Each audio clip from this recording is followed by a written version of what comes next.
And there is news tonight on that auto recall we've been telling you about involving more than 1.5 million GM cars. A defect in the ignition can cause the engine to cut off.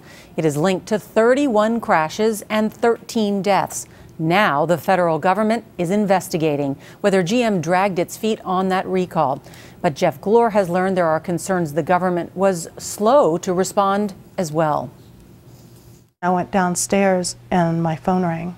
Amber had been in an accident and she didn't make it. On July 29, 2005, Laura Christian's 16-year-old daughter Amber died inside a Chevy Cobalt. It is the first death linked to GM's faulty ignition recall. When you lose your daughter, whether you're the first one or whether you're the last one, she's still gone. And it's still their fault for not fixing the problem. Amber had been drinking, but when she crashed, the airbag failed to go off. GM was made aware of this. So was the National Highway Traffic Safety Administration, or NHTSA, the agency charged with improving auto safety. No recall was issued, and the news never reached the public because Amber's adoptive parents reached a settlement and signed a confidentiality agreement with GM. Laura Christian, Amber's biological mother, who she reunited with exactly 1 year before the accident, was not part of an agreement with GM. You knew the airbags didn't go off.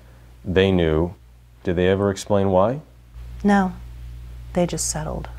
Now, citing 13 deaths, including crashes in Maryland and Wisconsin that killed 2 teenage girls, Massachusetts Senator Ed Markey, a longtime auto safety advocate on Capitol Hill, says NHTSA needs to make changes. I think that it's a good agency that here just fell down on the job. In both 2005 and 2006, these documents show NHTSA was made aware of airbags not deploying in certain GMs. Still no recalls.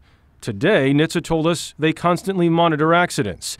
They said the data available at the time did not contain sufficient evidence of a possible safety defect trend that would warrant the agency opening a formal investigation. Who's to blame here? Is it General Motors? Is it NHTSA? Is it a combination of both? I think that obviously General Motors withheld critical information, but NHTSA could have been more aggressive, and they should have been more aggressive.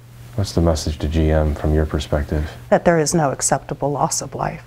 And I'll bet your children are not driving those cars.